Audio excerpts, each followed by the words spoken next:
é uma espécie de duto que ele é elétrico, então nunca chamo de cano, tá, gente? E aqui, pelo menos quando eu tinha prática, quando alguém chamava de cano, eu descontava ponto, porque é nomenclatura técnica. Nós temos que aprender os nomes técnicos. Então, uma regra geral para eletroduto é: nos condutores fechados, todos os condutores vivos, fase neutro, pertencentes ao mesmo circuito, devem ser agrupados em um mesmo conduto, eletroduto.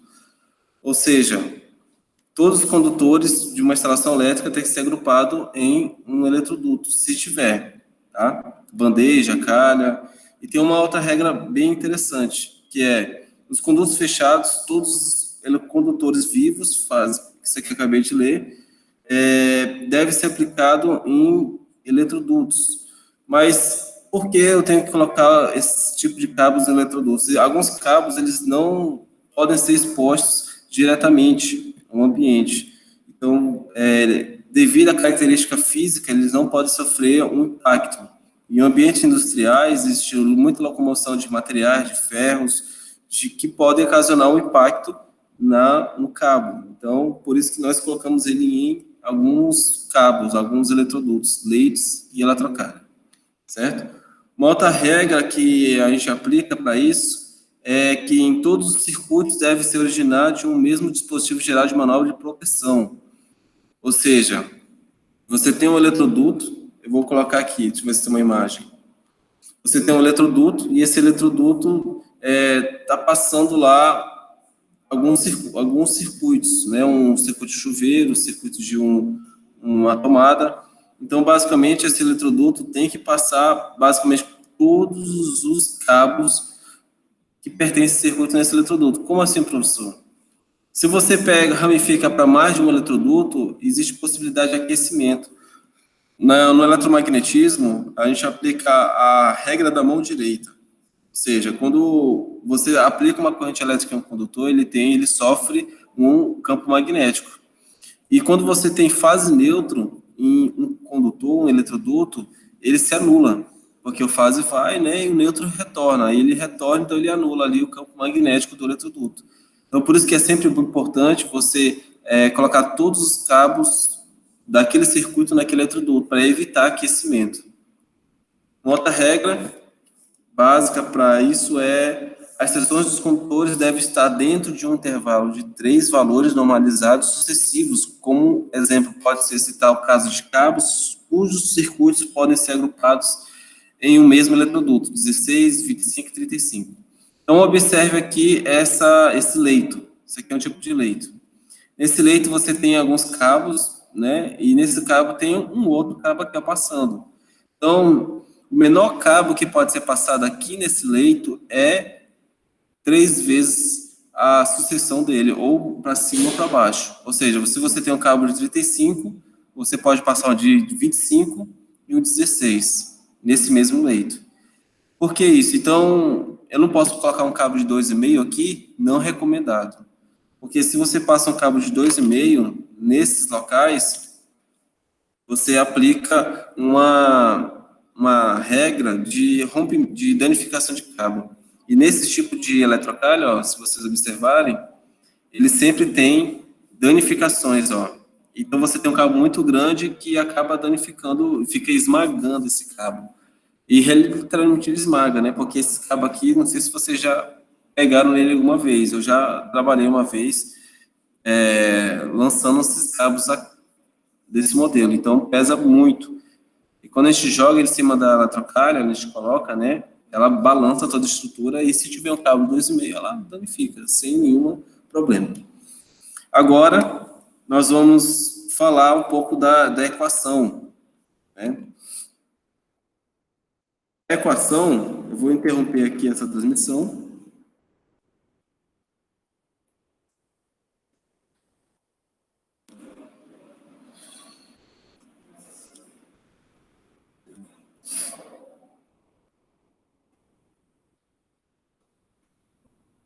E apresentar aqui cadê você? Aparecendo. Apresentar.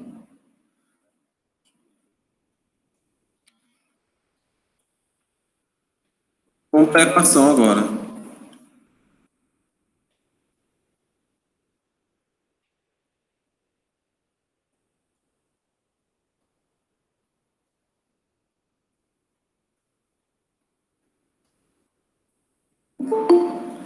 Deixa eu aproveitar e permitir aqui o Enzo. Então, nós temos aqui um exemplo de um circuito. Então, vamos ler aqui. Determinar a área da seção transversal de um eletroduto. Seção transversal de um eletroduto de aço carbono, parede pesada, que contém um circuito trifásico a 5 condutores, 3 fases, neutro e terra, em cabo isolado de PVC, de seções transversais de 120 milímetros, 70 milímetros e 70 milímetros. Então, o que nós vamos calcular aqui? Nós vamos calcular qual vai ser o eletroduto que nós vamos dimensionar que passa esses condutores. Um dos grandes problemas de quem trabalha com instalações elétricas prediais é esses eletrodutos. Por quê? Em regra geral, dificilmente alguém faz esses cálculos que a gente está trabalhando. Então, quando você dimensiona um eletroduto, existe uma regra dos 60%. Como assim? Ó? 60% tem que ser livre. Então, aqui, dentro desse eletroduto, está lá no 5410, tá? 60% tem que ser livre. 60%. E 40% de taxa de ocupação quando você passa mais de 3 fios, 3 cabos. Então, aqui é a ocupação. Isso aqui representa 40%. Essa é a regra da ocupação de eletrodutos. Na prática, dificilmente a gente vê essa característica de instalação elétrica. Mas isso já se prevê a possível expansão da instalação elétrica e tem essa sobra para que os eletricistas e os instaladores passem eletroduto aí. E evitando aí quebrar a parede, tendo um trabalho bem maior do que deveria ter. Então, vamos lá. Então, na equação aqui, nós temos o NCF, que é o número de condutores fases, o π, que é 3,14, o diâmetro do externo dos condutores fases. Esse diâmetro externo, daqui a pouco eu... Esse diâmetro dos condutores é o diâmetro que nós vamos ver na tabela. Então, aqui, ó, você tem os condutores, você tem aqui o número de fios, o diâmetro nominal do cabo, espessura do condutor, a isolação e o diâmetro externo. O que nos interessa é isso aqui, ó, o diâmetro externo que nós vamos aplicar aqui nessa equação, que é esse DCF, que é o diâmetro dos condutores fase, e o neutro e o terra. Então, vamos calcular. É bem simples essa equação. Então, quantos condutores fase temos? São a seção do condutor é igual ao número de condutores fases, que é 3 fases, como está aqui, vezes π, vezes o diâmetro do condutor de 120 milímetros. Vamos olhar aqui. 120 milímetros, nós temos aqui o condutor de 120 milímetros, a área dele é diâmetro externo, não é área, tá? 16,5 ao quadrado. 16,5 ao quadrado. Tudo isso dividido por 4. Então, esse cálculo aqui é só do condutor fase. Agora, vamos fazer do neutro e do terra. Vou mudar de cor aqui para ficar bem fácil. Vou passar para vocês. Eu tinha um professor da faculdade que ele falava que, quando ele facilitava muito, ele falava que era uma mãe. Então, eu sou uma mãe para vocês, às vezes. Neutro só tem um. Então, um condutor fase vezes π, vezes... Qual é a espessura do condutor de 70 milímetros? Vamos olhar aqui.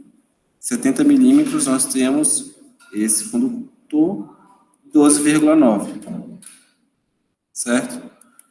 12,9. 12,9. Elevado ao quadrado. Tudo isso dividido por 4. Mais agora o terra. Fazer verdinho aqui o terra. terra é a mesma coisa, né? Repete a equação, porque o terra e o neutro têm a mesma seção, mesma espessura, mesmo diâmetro, tá? Que é 70 milímetros. Então, eu poderia colocar 2 lá, em vez de repetir a equação. Só que eu estou copiando aqui o exemplo da equação simplificada, né, para vocês entenderem. Então, vamos fazer aqui essa equação. Quanto é que dá 3π vezes 16,5 vezes 14? Vou pegar aqui minha calculadora científica. Ela já calcula já praticamente quase tudo. Então, 3π vezes 16,9 elevado ao quadrado, dividido por 4, tudo isso mais π vezes 12,9 elevado ao quadrado, tudo isso dividido por 4, mais, repete aqui a equação,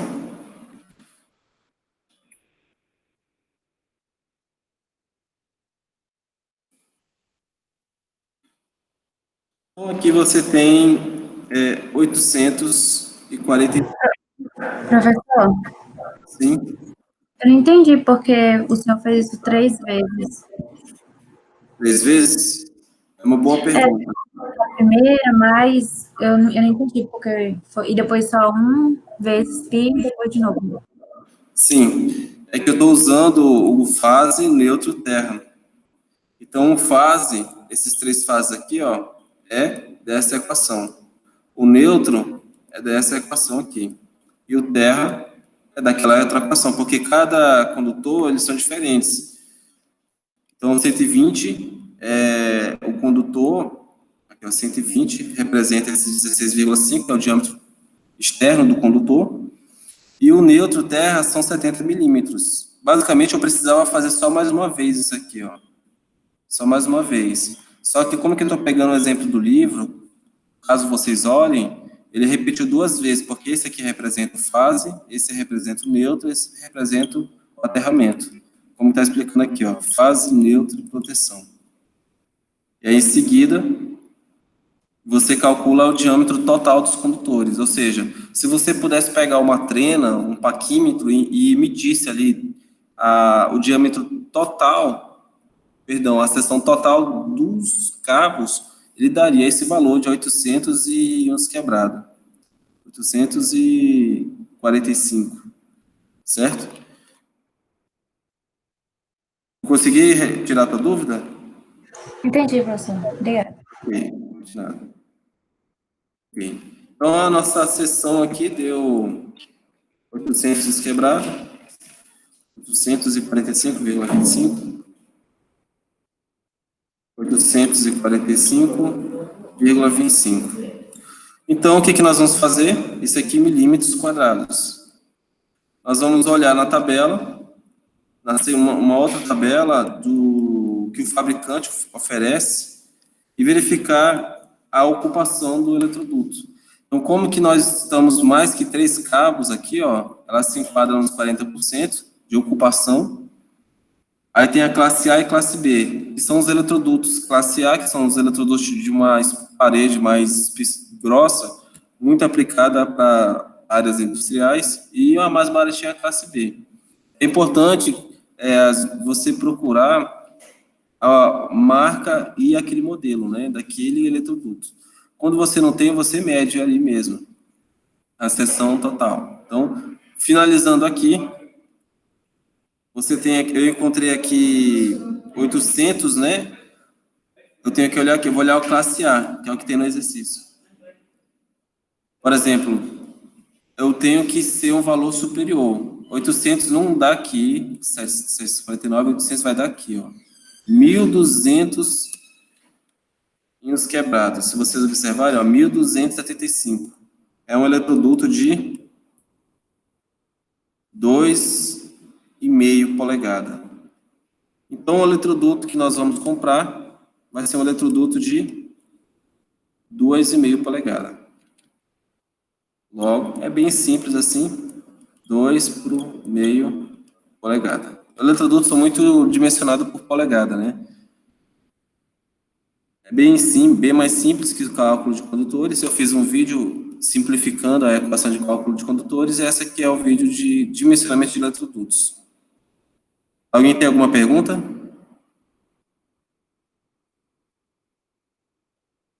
Não? Se ninguém tem nenhuma pergunta, eu vou encerrar o vídeo e passar uma atividade com base no que eu expliquei aqui para vocês.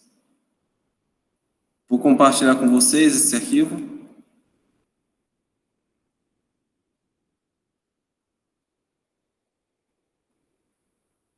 E imprimir.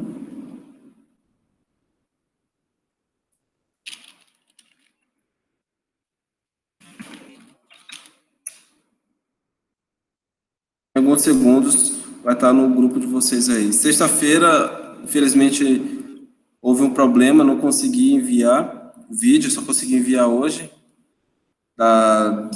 do cálculo resumido, do cálculo de condutores. Ele, basicamente, o cálculo de condutores, eu tenho aqui a explicação dele. Você tem duas formas de fazer ela, se vocês se perguntaram. Tem a forma do SC e a forma do ΔV. A fórmula do ΔV ela é o mais complexa. Se vocês assistiram lá ao vídeo, eu vou explicar lá que o ΔV, eu não fiz o ΔV, fiz o DSC, uma forma mais simplificada. Genericamente, a gente aplica o SC para circuitos básicos, como iluminação e tomada, e quando você trabalha com circuitos indutivos, muito indutivo, como máquina de solda, motores elétricos, quadros de comandos, é recomendado trabalhar com a outra equação, porque aí ela vai levar em consideração o fator de potência que influencia os condutores. Certo? Alguém tem alguma pergunta? Não? Então, vou fazer a chamada. Hoje foi tranquilo.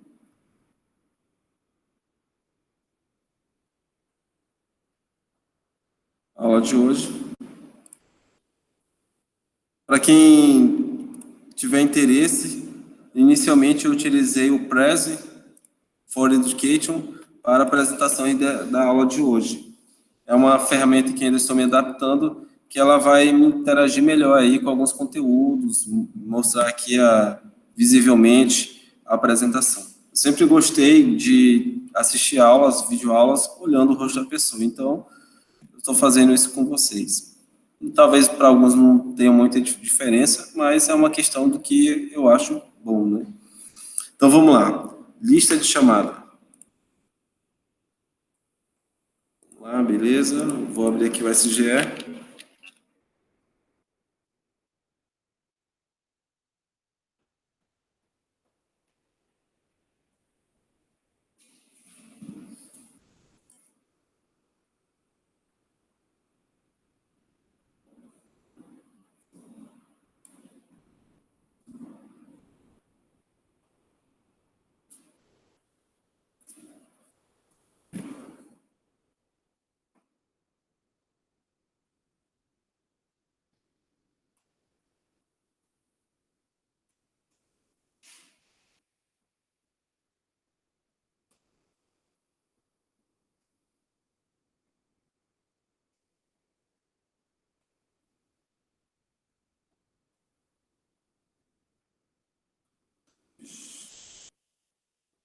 Deu um problema aqui, não carregou.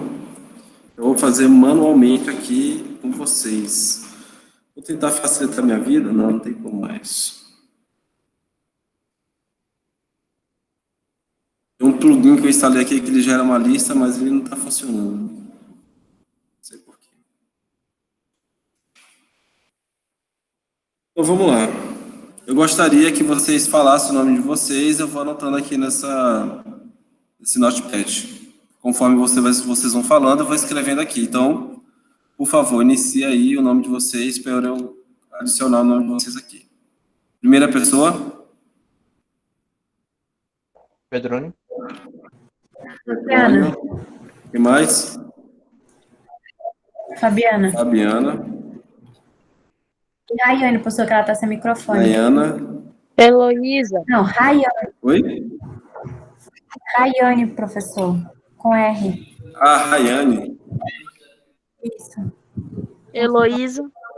Heloísa. Robert.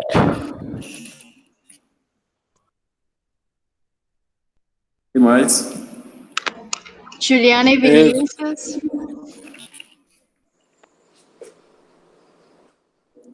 Enzo.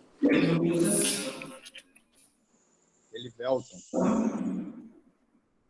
E mais? Era sábado da aula. Lucas. A mamãe disse pra mim que ela ia colocar. Jadir.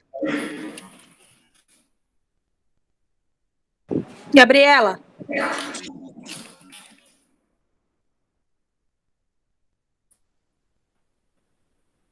Só? Muito bem. Tem um Elivelton. O Elivelton aí, professor. Ah,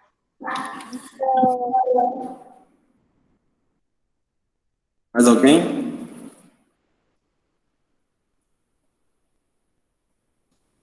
Só? Acredito que sim, professor. Então, é só isso, senhores. Em alguns minutos, vou estar enviando a atividade para vocês, do cálculo de condutores, a nova, para que vocês calculem. O vídeo está no YouTube, são 2 vídeos, são 2 vídeos curtos, um explicando sobre a equação, e o outro eu mostro a equação de uma forma mais simplificada. Então, eu vou trabalhar só a equação simplificada, é muito utilizada, ela é uma equação fácil, não precisa usar muita tabela, você só coloca os valores de corrente, tensão, distância, e ela já dá o valor ali. E é uma equação que atende às normas e também está escrita no livro, muito respeitada aí pelos projetistas na área elétrica. Quem tiver interesse em trabalhar com a segunda equação, que é o ΔV, pode estar trabalhando também, tá? Desde que leve em consideração aí as calculadoras, trabalhar com graus, tem que converter o ângulo, depois deixar o seno, toda aquela paradinha, mas essa segunda equação, ela traz um valor mais exato, onde eu vou aplicar cada uma. A primeira equação eu vou aplicar em circuitos básicos, como iluminação e tomada, e a segunda eu trabalhar com maquinários. Mas você pode trabalhar também com a equação simplificada com os maquinários, desde que os maquinários não tenham um fator de potência muito agressivo, como o fator de potência de 0,7, 0,6. Muitos maquinários antigos são nessa categoria de fator de potência. Hoje, muitos maquinários utilizam inversor de frequência, isso facilita muito a correção do fator de potência, porque o inversor de frequência ele mascara, ele cria uma máscara nos motores. Porque dentro do inversor de frequência, ele vai converter a corrente alternada para contínua, depois ele vai converter novamente a contínua para alternada. Por que ele faz isso? Ele faz isso para ter um melhor... Porque você só consegue controlar o motor em corrente contínua. A alternada é muito difícil. Então, quando você controla a contínua, você consegue controlar também na alternada. Por isso que ele converte para contínua e depois converte para alternada de novo. Quando você converte para contínua, você cria ali uma isolação elétrica. E, ao ponto de vista da rede elétrica, ela não enxerga mais o motor elétrico. A energia, ela só enxerga um componente, um conversor, que solicita uma corrente elétrica alta e baixa, às vezes. E aí, isso é muito bom para economia de energia. Os ar-condicionados inverter utilizam essa tecnologia de acionamento por rampa, e o inversor de frequência ele faz isso também, certo? Existe um projeto agora para a gente retomar dia 1º de setembro, daqui a 2 semanas. Assim que voltarmos, já está na minha agenda de práticas a parametrização do inversor de frequência. Eu comentei com vocês, né, que eu estou acompanhando ali uma instalação de inversor de frequência, ninguém falou nada, acho que vocês não querem ir lá olhar, não. Tudo bem. Quem tiver interesse, à noite, eu estou acompanhando uma instalação de inversor de frequência e lá a gente vai trabalhar com a parametrização, estou fazendo um projeto elétrico dele, E aí é algo que está relacionado a vocês, a disciplina elétrica, né? É uma área que poucos profissionais trabalham, porque exige muito conhecimento aí de eletrônica, principalmente de parametrização. É simples, mas ao mesmo tempo elas estão complicadas quando você trabalha do zero, né? Eu estou acompanhando desde o zero. Então é isso, senhores. Desejo a vocês uma excelente tarde. Qualquer coisa, vocês podem estar me chamando. Vou ficar disponível até às 17 horas. Grande abraço para vocês. Sim. Essa visita que você está falando é hoje? Não, eu vou ficar lá até sexta-feira dessa semana. E aí eu vou pedir autorização lá da empresa, se alguém se manifestar, para eu levar lá. Por enquanto, eu estou só lá, né? Estou sozinho lá, né? Essa empresa, mais um funcionário, uma funcionária lá que me ajuda de vez em quando lá. Certinho? Grande abraço para vocês. Até amanhã, às 14 horas, com cálculos para dimensionamento de eletrocalha. E vou iniciar sobre as proteções e a coordenação para o dimensionamento conforme a norma. Tchau, tchau.